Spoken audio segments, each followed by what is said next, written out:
So, good morning, good afternoon guys, good evening. So, ayan, galing na kami guys sa Edmonton kay Christopher. And then we drive all the way from Edmonton to Valley View first.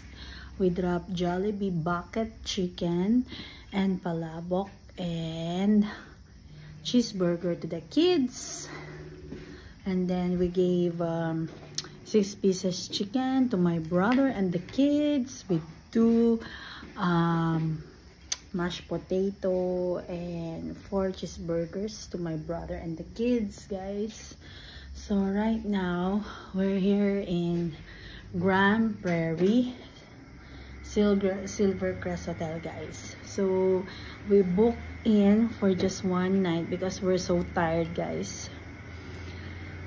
Before we gonna head tomorrow in British Columbia, guys. So we already ate supper, but we still have the leftover from Edmonton earlier, guys. And my love will have a palabok and cheeseburger for tonight.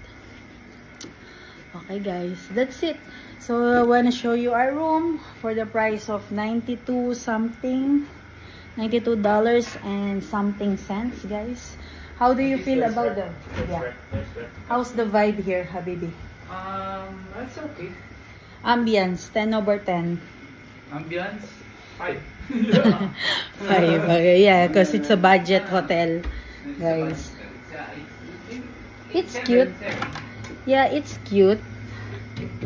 It's a cute hotel, guys. Look at the, let's do 360, guys. There you go. Ano tawagan mo si mama? Not yet. There, guys. And then I want to show you guys the fridge there. There you go. And the room is so cool, so I like it, guys. There you go. This is the washroom. Right. So I like it.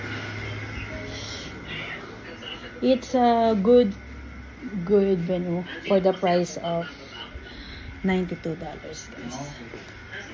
Okay, guys. Hope you enjoy your breakfast, your lunch, and dinner. Okay, so tomorrow we're gonna head for British Columbia, guys. Sa ibang hotel naman to. Sabi mo, may inayos kasi tayo. Sa Grand Prairie naman to.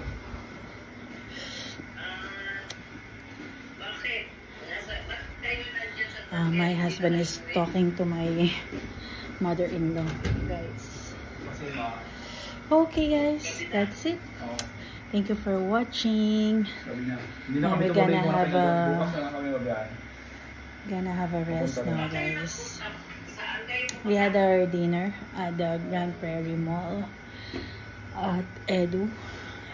He ate a rice bowl, chicken teriyaki, and then I ate California rolls, guys.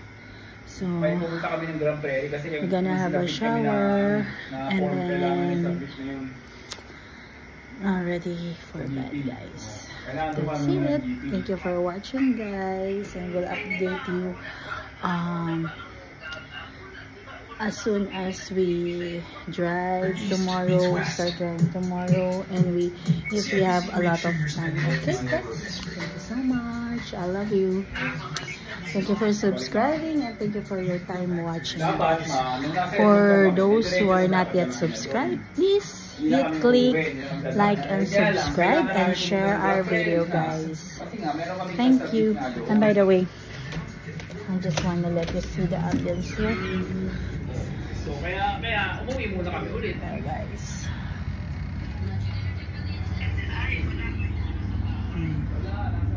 This is just there, guys, along the highway of Grand Prairie and in front of the Prairie Mall, guys. And we're heading tomorrow for BC around 5 o'clock or 4 o'clock maybe. So we deposited $100 cash. So just for the deposit, whatever damage we'll be having. So But if there's no damage, guys, we can have the $100 right away. Okay guys, good night.